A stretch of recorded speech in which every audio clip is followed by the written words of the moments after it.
পর্নোগ্রাফিও দেখতেছে। এদিকে পর্নোগ্রাফি দেখার মধ্য দিয়ে কি হয়, মানুষ পশু হয়ে যায়। একটা মানুষ যখন পর্নোগ্রাফিতে আসক্ত হয়, ওটা ছাড়া সে চলতে পারতেছে না। ওর সামনে আপনি 5 বছর 6 বছর একটা মেয়েকেও যদি দেন, ওকে ধর্ষণ করে রেখে দেবেন। দেখেন, হ্যাঁ, কেন ধর্ষণ করলো 5 বছরের মেয়েটাকে? এটা কি সম্ভব? 5 বছর একটা মেয়ের সাথে কি মানে সেক্সুয়াল কোনো সম্পর্ক সম্ভব? কিভাবে করতে পারলো? বিকজ পর্ন দেখে দেখে ওটা মাথাটাও নষ্ট হয়ে গেছে। পর্ন যেটা করেছে, পর্নোগ্রাফি আর এই জেনাগুলো যেটা করেছে, সত্যিকারের ভালোবাসার সংজ্ঞাটাই পরিবর্তন করে দিয়েছে। সত্যিকারের ভালোবাসা মানে হচ্ছে দায়িত্ব, রেসপন্সিবিলিটি, বিশ্বাস। ভালোবাসার মানুষ ভালো থাকে এটা চাওয়া, তার উপর আমার জিম্মেদারি আছে, তাকে ভালো রাখা। ভালোবাসা মানে কি? স্বার্থ ত্যাগ করে তার স্বার্থ দেখা, তাই না? সম্মান। ভালোবাসার ডেফিনেশন কি? ভালোবাসা মানে কি? আমি আমার ওয়াইফকে ভালোবাসি, তার মানে কি আমি তার ইজ্জতের জিম্মাদার। তার দিকে চোখ তুলে কেউ খারাপ চোখে তাকাতে পারবে না। ভালোবাসি আমি তাকে, সে আমার, আমি তাকে অন্যের সামনে শো করতে পারবো না, সে আমার। ভালোবাসা মানে আমি তাকে বিশ্বাস করি। আমি তাকে কি করি? বিশ্বাস করি। তার প্রতি আমার আত্মবিশ্বাস আছে, কনফিডেন্স আছে। ভালোবাসা মানে আমি তাকে সম্মান করি, আমি তার সম্মান বুঝবো। পর্ন আর জেনা যেটা করলো, ভালোবাসার সংজ্ঞাটাই পরিবর্তন করলো।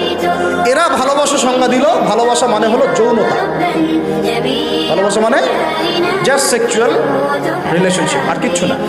এরা যদি একে অপরকে সত্যিই ভালোবেসে থাকে, তাহলে আগামীকাল এদেরকে বলেন যে জেনা মুক্তভাবে বিয়ে করে ফেলো দেখি। এদের মধ্যে 80% এটা করবে না। কারণ তাহলে ভালো যদি এতই বাসো, তা হাতটা ধরিও না তুমি।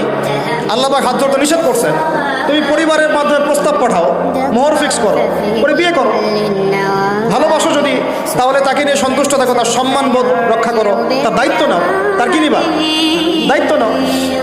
ভালোবাসার ডেফিনেশন চেঞ্জ করেছে এরা।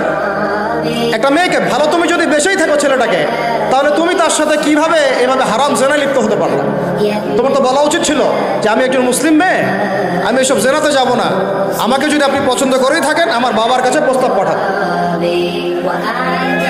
সিম্পল।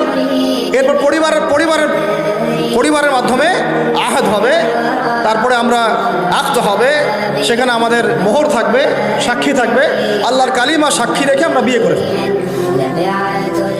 এইগুলোর মধ্য দিয়ে ভালোবাসার ডেফিনেশন চেঞ্জ করে দেওয়া।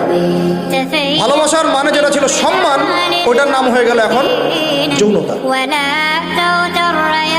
যৌনতা ছাড়া কোনো কিছুতে তারা এখন বিশ্বাসী। এই হোটেলে যে যৌনতাগুলো হবে, আপনার প্রত্যেক মালিকের জিম্মাদার, বহন করতে হবে। ভাবতেছেন আমি তো ভাড়া দিছি, ও কি করে করুক ভিতরে? না, আপনিও দায়ী আছেন, হিসাব আপনাকে দেওয়া লাগবে। ও তো দিবেই, আপনাকেও দিতে হবে। যারা এটাকে পেট্রোনাইজ করেছে, যে চালু করেছে, ওকে নিয়ে আমি এখন চিন্তিত। এগুলো স্টাডি করতে গিয়ে জানি নামটা আমার মাথায় আসছে, আমার মানে কলিজাটাই কাঁপা শুরু করছে।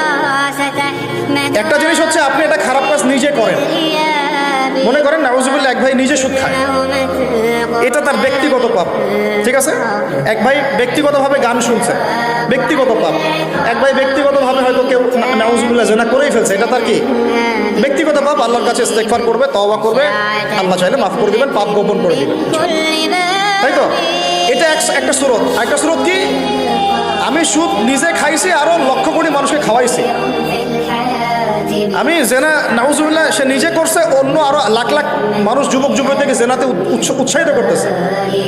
নিজে গান শুনছে, মানুষকে শোনাচ্ছে, নিজের মৃত্যুর পরেও সেই গান বাজতেছে। এটা হচ্ছে গুনাহে জারিয়া। এটা কি?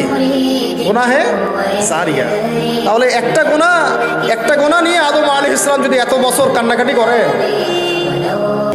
ইব্রাহিম আলাইহিস সালাম কিয়ামতের মাঠে যদি বলেন আমি পারবো না সুপারিশ করতে, নূহ আলাইহিস সালাম যদি বলেন আমি পারবো না সুপারিশ করতে, ঈসা ইবনে মারইয়াম, মুসা আলাইহিস সালাম তারা পর্যন্ত বলবেন আমি আজকে আল্লাহ পাকের সাথে কথা বলার সাহস রাখি না। আর এই যারা গুনাহে জারিয়া চালু করে দিল, এদের কি অবস্থা হবে? কি অবস্থা হবে চিন্তা করেন। এভাবে ছড়াই গেল ফ্রি মিক্সিং, ছড়াই গেল ব্যভিচার, ছড়াই গেল পর্নোগ্রাফি। এই পর্নোগ্রাফির মধ্য দিয়ে এরা আবার যখন পর্ন দেখে, বাইরে আবার স্কুল কলেজ বিশ্ববিদ্যালয়ে পড়াশোনা করে, ছেলে মেয়ে একসাথে পড়াশোনা করে না, বাসায় পর্ন দেখে, আবার সকালবেলা এসে স্কুল কলেজ বিশ্ববিদ্যালয়ে ছেলে মেয়ে একসাথে পড়াশোনা করে। তখন ওই যে পর্নোগ্রাফির যে পশুত্বটা, এটা ওর মধ্যে থেকে গেল। একটা মেয়েকে সে এখন চাচ্ছে জাস্ট ওর সাথে একটা সেক্সুয়াল সম্পর্ক করার। মুখে অনেক কথা বলতে পারে, ভালোবাসি, জীবন দিয়ে দিব, এটা সেটা, হাবি যাবি, বিয়ে করবো, আসো আগে করি।